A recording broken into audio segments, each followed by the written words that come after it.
কানাডার ১০টি প্রভিন্স এবং ৩টি টেরিটরির মধ্যে অন্যতম একটি বৃহৎ প্রভিন্স হচ্ছে কুইবেক প্রভিন্স। সাম্প্রতিক সময়ে কানাডা গভর্নমেন্ট ঘোষণা দিয়েছে ১৩ই জানুয়ারি থেকে সেখানে ৩টি পাইলট প্রোগ্রাম নতুন করে চালু হতে যাচ্ছে। যে প্রোগ্রামগুলো আগে চালু হয়ে মাঝখানে বন্ধ ছিল, কিন্তু এই ১৩ জানুয়ারি চালু হয়ে ৩১শে ডিসেম্বর পর্যন্ত অ্যাক্টিভ থাকবে ৩টি ক্যাটাগরির পাইলট প্রোগ্রাম। তো ১লা জানুয়ারি ২০২৬ থেকে আবার এই প্রোগ্রামগুলো ক্লোজ থাকবে সাময়িকভাবে। যখন কুইবেক গভর্নমেন্ট মনে করবে সেগুলো আবার চালু করা দরকার, তখন নতুন করে আবার চালু হবে। তো যেহেতু অল্প সময়ের জন্য ওপেন হবে, এবং এখানে আরেকটি বিষয় সেটা হলো যে এলিজিবিলিটিগুলো একটা মেজর ফ্যাক্টর। আমরা মূলত আজকে আলোচনাটি একটু দীর্ঘ সময় নিয়ে করব। ৩টি আলাদা আলাদা প্রোগ্রাম, সবগুলো একটু আপনার প্রপার ওয়েতে প্রেজেন্টেশন করতে সময় বেশি লাগবে। আশা করছি সবগুলো তথ্য আপনারা ভালো করে দেখবেন, বোঝার চেষ্টা করবেন, নিজের এলিজিবিলিটি যাচাই করবেন। যাদের সুযোগ আছে তারা এখান থেকে পিআরে কনভার্ট হওয়ার সুযোগ পাবেন।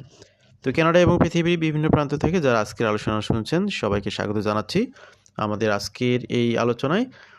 Quebec reopens 3 immigration pilot programs for workers in different sectors.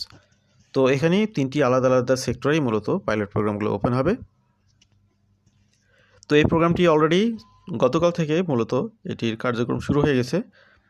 এখানে বিশেষ বিশেষ সেক্টরে যেখানে লেবার শর্টেজেস রয়েছে সেই সমস্ত স্পেসিফিক সেক্টরের জন্যই মূলত 13 জানুয়ারি থেকে এই প্রোগ্রামটি ওপেন করা হলো। যারা সাকসেসফুল অ্যাপ্লিক্যান্ট তারা এখান থেকে মূলত পার্মানেন্ট রেসিডেন্টের সুযোগ পাবেন, অর্থাৎ এখানে এই পিআর প্রোগ্রাম থেকে তারা পিআরএ অর্থাৎ পার্মানেন্ট রেসিডেন্টে কনভার্ট হবেন। প্রকৃতপক্ষে এই প্রোগ্রামটি প্রথম এটা সূচনা হয়েছিল 2021 সালে, বিশেষ করে আপনার কুইবেক প্রভিন্সের বিশেষ সেক্টরে কি ইন্ডাস্ট্রিগুলোতে যে লেবার শর্টেজেস সেগুলোকে মিট আপ করার জন্য, সেগুলোকে মিটিগেট করার জন্য এই প্রোগ্রামটি সূচনা করা হয়েছিল। কিন্তু এইগুলো রিসার্চের মধ্যে ছিল, প্র্যাকটিক্যালি মূলত এটি চালু করা হলো 13 জানুয়ারি থেকে। তো এই 3টি প্রোগ্রামের হেডিং বা আপনি এখানে শিরোনাম দেখতে পাচ্ছেন, permanent immigration pilot programme for food processing workers, যেটিকে বলা হচ্ছে পিপিটিএ।